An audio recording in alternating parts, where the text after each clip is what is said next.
தையிட்டியிலே வந்து கட்டப்பட்ட, அதாவது பொதுமக்களுடைய காணியிலே வந்து சட்டவிரோதமாக கட்டப்பட்ட விகாரைக்கு எதிராக வந்து அந்த காணியுடைய உரிமையாளர்கள் வந்து போயா தினத்தன்று போராட்டம் ஒன்றை வந்து முன்னெடுத்தார்கள். இந்த காணி உரிமையாளர்கள் வந்து ஒவ்வொரு போயா தினத்தன்றும் இந்த தையிட்டி விகாரைக்கு செல்கின்ற பாதைக்கு முன்பாக போராட்டம் ஒன்றை வந்து செய்வார்கள்.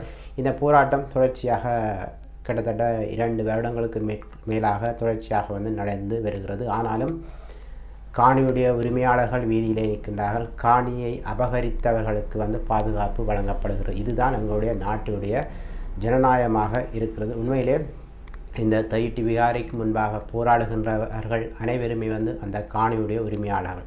இந்த காணி வந்து எப்பொழுது வந்து அபகரிக்கப்பட்டதுன்னு சொன்னால், அது வந்து இந்த உயர் பாதுகாப்பு வலயமாக இருந்தது. இந்த உயர் பாதுகாப்பு வலயமாக இருந்த காலத்திலே வந்து இரவோடு இரவாக அந்த விகாரை வந்து கட்டி முடிக்கப்பட்டது. அதுவும் குறிப்பாக இந்த கொரோனா காலத்திலே வந்து மக்கள் வந்து வெளியிலே நடமாட முடியாது. அந்த வேளையிலே தான் இந்த விகாரை வந்து இன்னும் மிக வேகமாக கட்டி முடிக்கப்பட்டு அன்றைய காலங்களிலெல்லாம் அந்த விகாரைக்கான பிரதிஷ்டை எல்லாமே வந்து செய்யப்பட்டது. இதற்கு பிறகுதான் இந்த போராட்டம் வந்து தொடர்ச்சியாக வந்து முன்னெடுக்கப்பட்டு வருகிறது.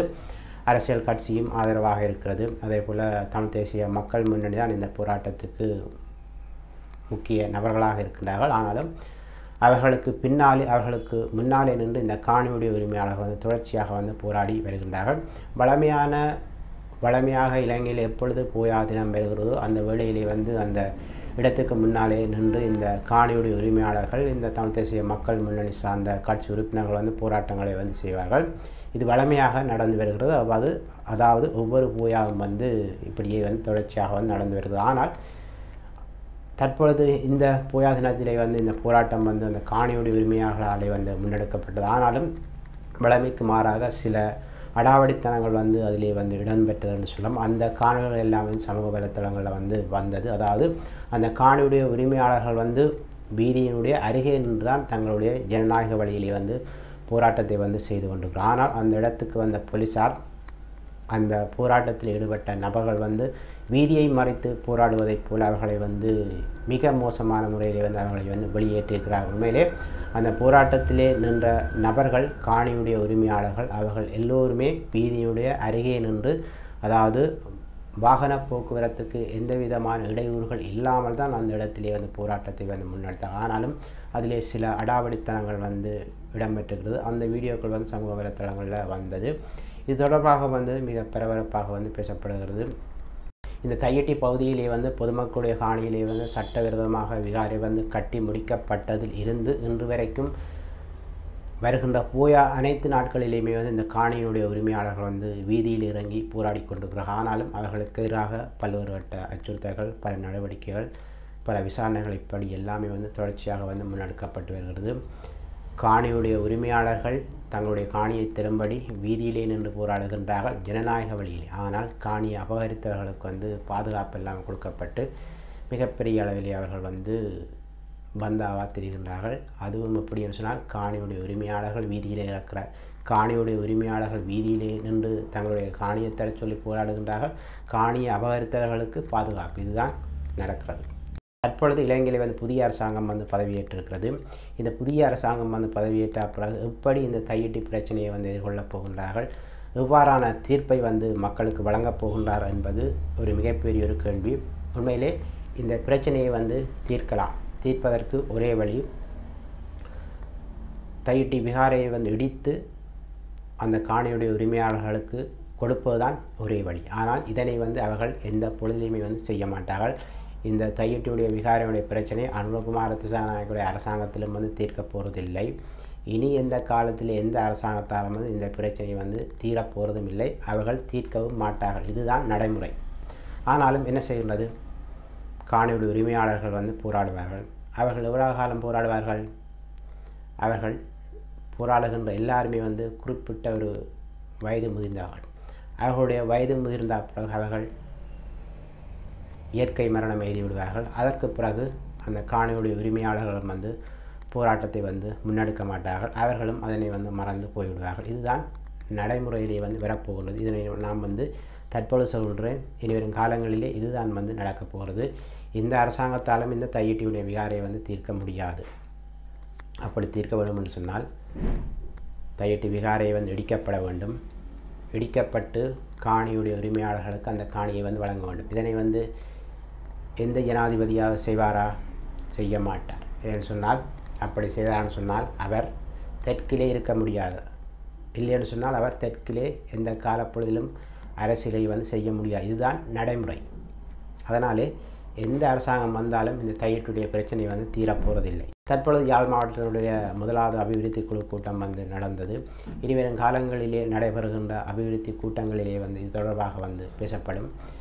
அந்த அபிவிருத்தி கூட்டங்களிலே என்ன மாதிரி நடவடிக்கைகள் வந்து முன்னெடுக்கப்பட போகுது தொடர்ச்சியாக அனுரகுமார திசாநாயக்கருடைய அரசாங்கத்தில் இருக்கிற நபர்கள் சொல்கின்றார்கள், தாங்கள் சட்டவிரோதமான முறையிலே வந்து தமிழ் மக்களுடைய காணிகளை அபகரிக்க மாட்டோம், திட்டமிட்டு இனப்பெரும்பலை செய்ய மாட்டோம், தமிழ் மக்களுக்கு எதிராக எதையும் நாங்கள் வந்து தமிழ் மக்களுடைய பிரதேசங்களிலே செய்ய மாட்டோம் என்று தற்பொழுது அனுரகுமார திசாநாயக்கருடைய அரசாங்கத்தில் இருக்கிற எல்லா நபர்களும் சொல்கின்றார்கள். அது சரி, அதனை வந்து ஏற்றுக்கொள்ளத்தான் வேண்டும். உண்மையிலே இது ஒரு நல்ல விடயம். ஆனால் ஏற்கனவே இதெல்லாம் வந்து அபகரிக்கப்பட்டு விட்டது.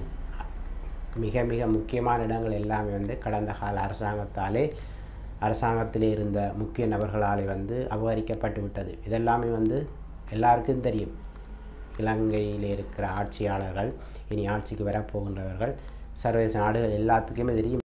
குறிப்பிட்டு சொல்லப்போனால் தொல்பொருள் திணைக்களம், மகாவலி, இப்படி பல முறைகளிலே வந்து தமிழ் மக்களுடைய காணிகள் வந்து அபகரித்து விடப்பட்டு விட்டது. அதெல்லாமே வந்து சட்டத்துக்கு புறம்பாக அபகரிக்கப்பட்ட காணிகள். இனி இந்த அரசாங்கம் வந்து என்ன மாதிரியான நடவடிக்கைகள் வந்து செய்யப்போகுது? தமிழ் மக்களுடைய காணிகள் வந்து அபகரிக்கப்பட்டது, அதற்கும் தங்களுக்கும் சம்மந்தம் இல்லை. அது அந்த ஆட்சியிலே நடந்தது, எங்களுடைய ஆட்சியிலே அப்படி நடக்காது என்று இந்த அரசாங்கம் வந்து இப்படியே இதனை வந்து கொண்டு செல்லும். இதுதான் நடக்கப் போகிறது. இதனை வந்து நீங்கள் பொறுத்திருந்து பாருங்கள். ஓகே, அனுரகுமார திசாநாயக்கருடைய அரசாங்கம் சொல்கின்றதை வந்து நாங்கள் வந்து ஏற்றுக்கொள்ளலாம். தமிழ் மக்களுக்கு எதிராக நாங்கள் எதையும் செய்ய மாட்டோம், காணிகளை பிடிக்க மாட்டோம், திட்டமிட்ட இனப்பெரும்பலை தடுப்போம், எல்லாம் ஓகே. அதனை வந்து அனுரகுமார திசாநாயக்கருடைய அரசாங்கம் வந்து செய்யத்தான் வேண்டும். அதனை வந்து அவர்கள் வந்து தேர்தல் மேடையிலே சொன்னார்கள். அதனால தான் மக்கள் வந்து வாக்குகளை வந்து வழங்கினார்கள்.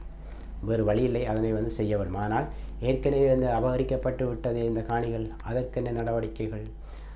அதற்கான தீர்வை இந்த அனுரகுமார திசாநாயக்கருடைய அரசாங்கம் பெற்றுத்தருமா என்றது கேள்விக்குறி. ஏன் எந்த அரசாங்கமே வந்து அதற்கான தீர்வை வந்து பெற்றுத்தர முடியாது. இதுதான் நடைமுறை. இந்த தையிட்டியுடைய விகாரையினுடைய பிரச்சனை எதிர்வரும் காலங்களிலே வந்து யாழ்ப்பாணத்தில் நடக்கிற அபிவிருத்தி குழு கூட்டத்திலே பேசப்படும். அதில் என்ன மாதிரியான நடவடிக்கைகள் வந்து முன்னெடுக்கப்பட போகின்றது? மக்கள் எதிர்பார்க்கின்ற மாதிரி, அதாவது காணியுடைய உரிமையாளர்கள் எதிர்பார்க்கின்ற மாதிரி அவர்களுடைய காணி அவர்களுக்கு மீள வழங்கப்படுமா?